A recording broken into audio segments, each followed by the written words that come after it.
So there's certainly some similarities of some of the things I want to talk about as what's already been talked about in terms of the consumer challenge and quality and what the government's doing, particularly what Mark was saying earlier.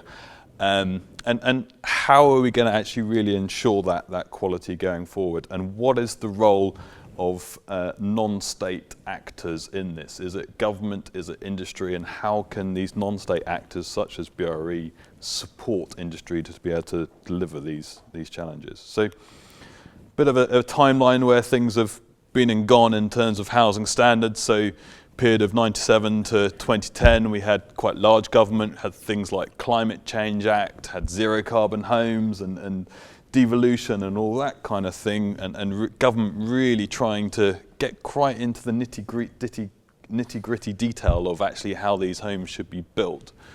The last period of government, the coalition and that first Tory government under David Cameron had a real shrinking government and austerity, deregulation, trying to let the private sector do as much as they possibly could, a real focus on numbers of homes. But then at the same time of things, the agenda around, we obviously had the signing up to the Paris Climate Change Agreement, and also that word of quality was also starting to be talked about. And ensuring that quality on a number of different levels is something that has gone into this year and obviously post-Brexit. So under Theresa May, we've obviously had well, before Theresa May, we obviously had Brexit, we had perhaps more smarter homes. We're obviously looking at things like Offsite. There's been the garden cities and villages announcement, and that little bit more cementing of information around that. And obviously the institutional investment that we're talking about and how that leads to a different model. But then the other thing in the housing white paper that I think was quite interesting was that actually government is wanting to try and create that stronger consumer drive around all of this. And government's not actually that good at doing that. I think if we look at examples like Green Deal and that kind of thing, actually government trying to drive that consumer drive doesn't really work. And actually the private sector is much better at doing that. And we think ourselves as non-state actors can help in that process as well. And that's about, that consumer drive is about reputation. It is about quality. It's about ensuring we are building the homes of that people want. And it doesn't matter what tenure they are, whether it's for sale, whether it's for rent, whatever it is. It all needs to be something that people are desiring and it's something that they want. We've seen it in the automotive sector, we've seen it in the mobile phone sector and a number of different sectors that actually you can really create massive step change when you get those consumers on site. So what is the consumer challenge? Well, we've done a number of bits of research at BRE into this. So we had working with people like Money Supermarket, we've done some independent focus groups. We've also been surveying people who are living in high performing homes, so built to high code levels, but also passive house and that kind of thing. And what do people take from these homes and what do people like? And then also we've been working with perhaps more consumer focused organizations like Grand Designs and their events and TV programs as well. And actually people want to have some sort of objective information when they're buying or renting a home. They actually really want to drill down into the information. At the moment, it's very much dominated by the heart. You know, if you've got friends and family nearby and that community aspect, but actually people want to be able to get a little bit more information about what they're buying into, and that objective, trusted information is really key. So these are some of the issues that were coming up in these surveys. So community was the thing that came up time and time again. Many house builders say to me it's all about cost. It isn't, it's all about community. And that's not just our surveys. When you look at things in the Daily Mail or anywhere else, it's all about that community. And that really fits into this long-term model that the institutional investors really want to do. So one of our key clients is Peel, and they've used our sister scheme, which is BRE Communities, which is about ensuring that space between the buildings really works and actually you do create that community altogether. So Media City in Manchester, where the BBC and ITV are now based, is a real example of that. And people want to think that they're being more sustainable. Whether or not they actually are or not is a different thing, but I think that's quite interesting. And then there's obviously the financial side of things. There are still some clear technical issues as well. So I was having a conversation earlier about temperature or overheating. Some people obviously not that interested about that, but when we were surveying people in high-performing homes in terms of energy efficiency, temperature and overheating is becoming an increasing issue, and not being able to have the home to what you want it to be. And there is a problem there that we don't have the right standards and regulation and how to build to that. And then obviously familiar issues such as being light in area and also noise insulation, particularly if we start to have more blocks as well. Some of these headlines have already come up this morning. Thank you, Mark. But obviously it's an increasing issue, and I think these are all from the last month or so, and it's obviously the private sector, but obviously we've also seen in the rental sector as well. At the end of last year, we also had the all-parliamentary group into More Homes, Fewer Complaints. And actually, we need to bring people along with that. And Mark also mentioned the power of social media. So that's one Facebook group. I know that there's I think Bovis have a victims group on Facebook, which has got 1,300 members. And they're not obviously all people who've bought a Bovis home. They're also people who might be looking to buy a Bovis home. And so that's obviously something that we can't ignore. We have to understand where all these headlines are coming from. There's a lot of people who are really unhappy about the home that they're living in. We like to think that we're encouraging more homes and they're all becoming better and higher quality and all that kind of stuff, but these are the headlines at the moment, and we need to tackle that as an industry overall. And this obviously leads to a trust issue. So last year, HBF did a survey, and actually only 46% of people wanted to buy a new home. And we, as part of our Grand Design survey, only 10% of people, but a high level of trust in house builders. Quite stark figures. If we can unpick some of that 50-odd% who maybe don't want to buy a new home, but maybe they want to rent a new home because they maybe think differently about they don't have to deal with all those issues of when it goes wrong and that kind of thing, maybe that can help drive the housing market along. And actually, if we can start to have different organisations involved in the house building sector, perhaps some of those institutional investors, perhaps people who've been involved in different markets, actually some of that trust might certainly increase. This is also important in terms of when it comes to planning and existing communities and that acceptance of new house building. So if you're a local existing community and you know that there's going to be new housing built in your area, perhaps if you have a little bit more trust in the house builder and you know that they're going to deliver a good product in terms of its overall quality, actually perhaps you might be a little bit more accepting to be built in your local area. And that is a really key question, and that's actually talked about in the housing white paper, that actually if we can bring the overall perception of house building up, that not only helps with perhaps some of the supply side of things, but also in terms of the planning and ensuring people actually want to have new homes on their doorstep as well.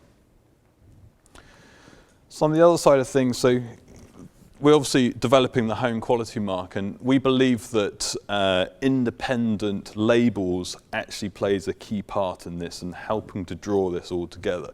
So we've looked at other sectors, so things like sustainability and fish, fair trade, and Euro NCAP, which is an incredibly well-regarded independent certification scheme for crash safety, and obviously FSC. These are all independent labels. They're all set up in a similar manner as what we're trying to do with home quality mark, and actually it's something that is trusted. People seem to trust these labels. They don't necessarily trust what government's doing. We're developing this at the same time as the VW scandal. It's interesting that the VW were brought in a positive manner earlier. Actually, some of the consumer trust has been lost, because obviously if you have that core in the middle and get it wrong, then you can lose that trust really, really quickly. But actually, these independent labels and that, certification and that third party is something that people seem to value. So I'm going to talk a little bit more about what the home quality mark does to address this. So we're trying to create a movement with this, something that is not only just setting standards, but it's actually also becomes a movement to help to deliver that quality that institutional investors want, that government want, that industry also wants as well. So it principally does two main things. So it enables people to differentiate their product, to show that you're doing something different to the rest. So yes, there's still actually many house builders out there who are building to 2006 Part L. Maybe actually if you're proving and showing that you're doing something different, that gives you a little bit of a difference in the marketplace. On the other side of things, it's giving householders a little bit more choice when they're buying or renting a new home. Everybody's got a mobile phone in their pocket. You can find out all the technical details of your mobile phone very quickly. You can find out the technical details of your car very quickly. You can find very little information about your home that you're looking to spend most of your income on in terms of its detail, what it's and how it's going to impact your running costs and your health and everything else. So it's that tools to be able to make that smarter choice. And Simon Cross was mentioned earlier about the data hub that we're building at BRE to enable a lot of this. And that becomes part and parcel of this, that actually we bring data in from lots of different sources and able to scientifically verify it, and actually we can start to see really big trends to be able to prove that actually if you are building to higher standards, not only are you helping with costs, but you're also potentially impacting health and well-being, and obviously the environmental impact as well. So obviously we're going down the route of calling it quality. Quality seems to be the word at the moment rather than sustainability. If you look at the Housing White Paper, it's mentioned 42 times within there, which is quite interesting, whereas perhaps 10 years ago it would have been sustainability that would have been mentioned. They're part and parcel of the same thing. You can't have a sustainable building that isn't quality, and in many ways you can't have a quality building that isn't sustainable. They are part and parcel of the same thing. If we think about things like the performance gap and so on and so forth.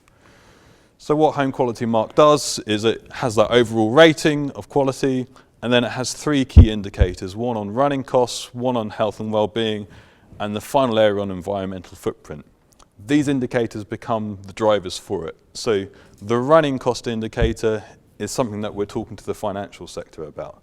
And over the last few years, standards and sustainability, particularly in the context of BREEAM and Home Quality Mark, going to talk to the city about this compared to Whitehall has been very well received. It's really interesting. We're being asked to do seminars to banks, and it's been streamed to all their different institutions, and that's really interesting. So that's on the institutional investment side of things. The other side of things, which perhaps is less relevant today, but it's also about impacting the mortgage side of things as well. So actually, if you've got a higher performing home that's got lower running costs, does that mean that you can get a different mortgage product? The other piece of research which probably is more relevant today here is we've been working with Sustainable Homes, who obviously work in the social housing sector. They've released a piece of research looking at how higher performing homes reduce the number of voids, and also you have fewer rent arrears, which is particularly important in the social housing sector. So if you've got a home which has got low energy bills, low running costs overall, then actually you get fewer voids and you get fewer rent arrears, so people can always pay their rent and things. Health and well-being, obviously a key importance. You can have things, the greater devolution of health budgets. If you look in the Greater Manchester region, they're having a devolved funding for the NHS, and actually health practitioners are becoming more involved in the planning process, and how can you ensure that actually the homes that we were building are actually going to, in the long term, help reduce costs to the NHS, which is obviously very good for UK PLC. And actually this is also a real consumer side of things as well. So we're certainly finding with high-end developers at the moment that they're getting clients asking them, and then in turn those developers are asking us, how can we make the air quality in our homes better than what it is outside? How can we ensure that this home is actually really positively impacting people's health and well-being? So in terms of air quality, in terms of daylighting, in terms of sound, all of those kind of issues. And obviously, many people are still interested in the environmental impact of all of this. And obviously, off-site construction can help with many of these different areas. So certification is important because it can help when things go wrong. So we've talked about the VW scandal. There's a number of different cases where there's greenwash, where people are trying to make out that something's better, but actually proving it through sound science, which is what we do at BRE, is really key to be able to get those consumers to really trust in the product that's been delivered. So the structure of home quality mark looks like this. This is some of the issues that we look at. So it's structured like this, so it can be flexible in the way that it's used. So we have our surroundings, which looks at the site. We then have the bit called My Home, which is about the actual building itself, so looking at all those issues there. And then the final area, which we call knowledge sharing, this is all about ensuring that we deliver on that quality, that actually really all of those issues are really being delivered, whether it's energy efficiency, whether it's actually the basic fundamentals of quality that many of those complaints are about. That's how that's all joined together. The other reason why it's structured like this is because we were thinking about how this can work with off-site construction going forward. So the My Home part and perhaps some of the knowledge sharing part is obviously something that if you're building homes in a factory, that's something that you could be looking at in a factory element. And this is also where this links to other BRE work. So we've got, Simon mentioned the AMSCI standard, which we're developing with Lang O'Rourke, who are now wanting to widen that. So if you're a modular constructor and want to be involved in that, we are certainly looking for more people to be involved in that. That standard takes these issues that are in home quality mark in the My Homes part and some of the knowledge sharing parts, adds on some various other issues around fire and security and other perhaps more building regulations types issues, and joins it all together in one standard which is focused at off-site construction. So it works at a number of different levels, whether it's the whole unit, whether it's part of a unit, all the different things that Andrew and Mark were saying earlier. So that's how these two things to work together, and they all become part and parcel of that data hub that we're building. So just to go through a couple of examples, these aren't actually Offsite or PRS, so this is one of the developments in the Lake District. This will probably be one of the first to certify different construction, trying to be more resilient, obviously in the Lake District, and they're using HQM as a marketing tool to ensure that consumers can get that trust.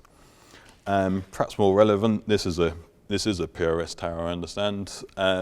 They're actually getting different funding from Lloyds, so they get a low interest loans from Lloyds to be able to deliver a higher performing building, because they're saying that they're going to be using HQM, and that's part of their funding requirements to get lower interest.